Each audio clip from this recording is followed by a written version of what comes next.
This season is the last on Will Smith's entry-level contract, and because of that, there's been a lot of conversation about a potential extension for him, especially after his bestest buddy, Macklin Celebrini, signed a humongous, ginormous, gigantically large contract extension.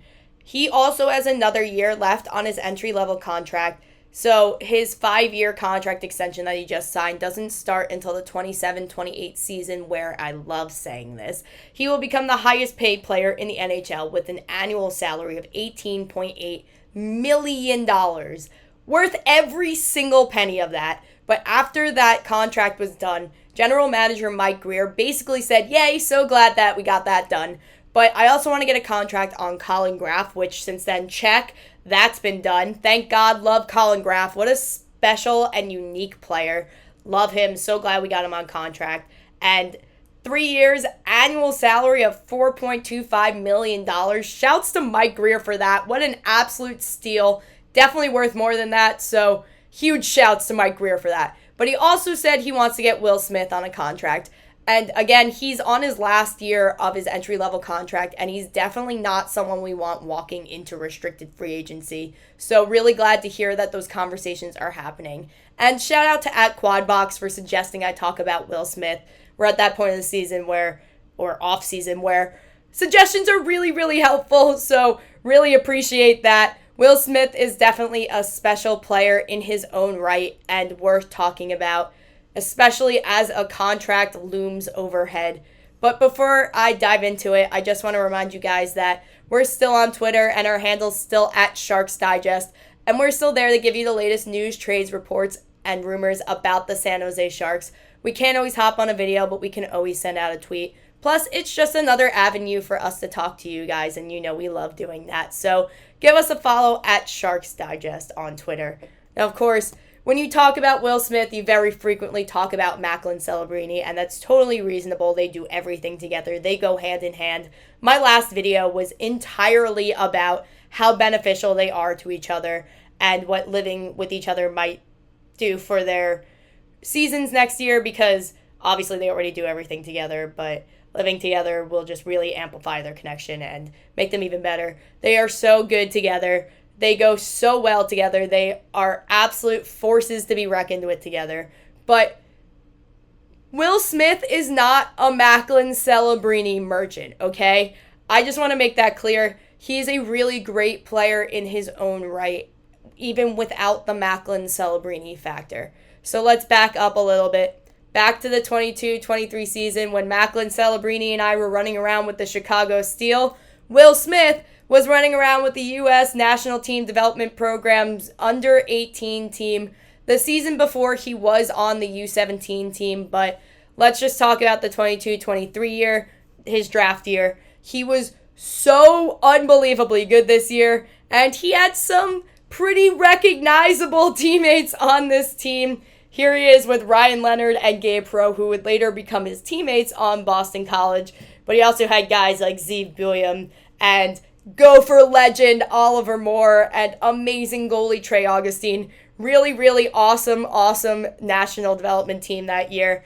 Honestly, a team that Macklin Celebrini and his teammates really enjoyed playing against. And also the U17 team that year. They really loved playing against the development program as a whole. Macklin actually made Chicago Steel history by becoming the first player ever in franchise history to score 5 goals in the game against a USA team. But we're not talking about Macklin Celebrini. This is about Will Smith. Will Smith in this season had an absolutely outstanding season. Now, the way that the National Team Development Program works is a little bit weird. They are technically part of the USHL, but they don't only play USHL games. The USHL has a season of over 60 games, but the USA teams, they only play about, not nearly as many, like half of that in the USHL, but they also play against like colleges and international. They have a kind of a weird schedule, so not restricted only to juniors, which back when I was with the Chicago Steel, I was their media relations manager, so I was basically their entire media department. and I would be losing my mind doing game notes every time we played one of the USA teams, trying to figure out which stats were just USHL, because I had to separate them because we only cared about the USHL stats. So it's a little bit weird, but Will Smith's stats this season are broken up into two parts. So his USHL stats, in 20 games played, he had 42 points, 15 goals, 27 assists, and he was a plus 18. And then his overall US NTDP stats, in 60 games played, are you ready for this?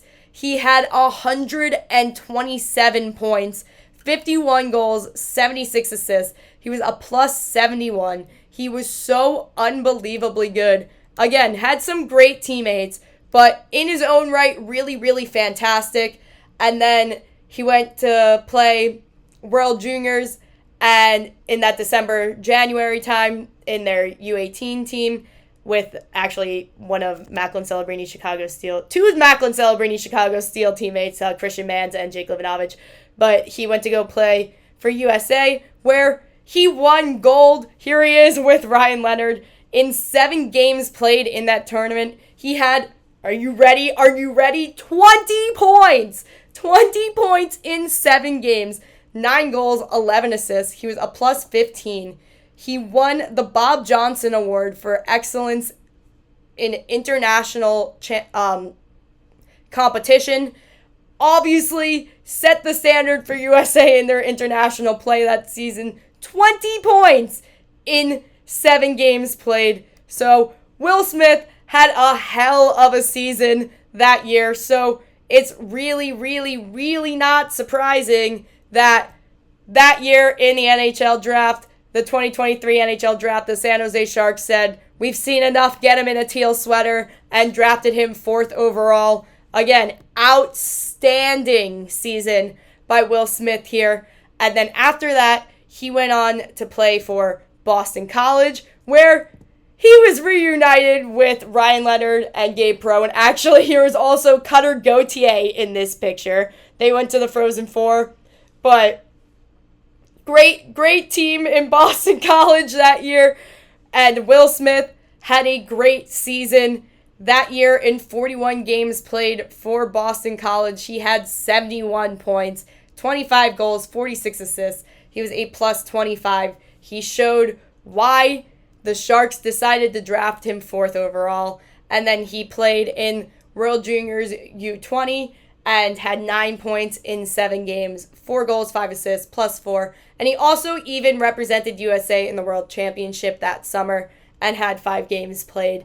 So he was really great that season. So really, really not surprising when the next season the Sharks officially got him in a teal sweater. And he had 74 games played in his first season, the 24-25 season, and 45 points, 18 goals, 27 assists. He again represented USA in the World Championship and had 10 games played and 7 assists and plus 8. So he was really great. And the Sharks were starting to get back into the swing of things. So he had a really good season, all things considered. And then last season, he was again really fantastic. He was 2nd on the team in points and goals, and we missed him for a good chunk of the season. He only had 69 games played, but 59 points in those 69 games played, 24 goals, 35 assists, and of course, you know, he assisted on quite a lot of Mac goals, and Macklin assisted on quite a lot of his goals.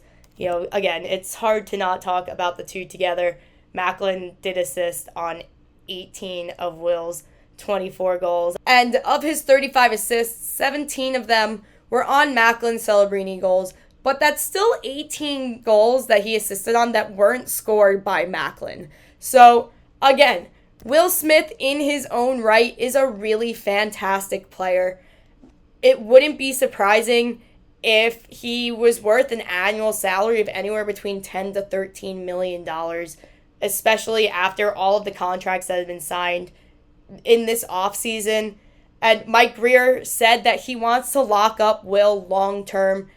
And I've seen speculation about him potentially going for 8 years, but after Macklin Celebrini signed for 5, I think Will's probably also going to do 5.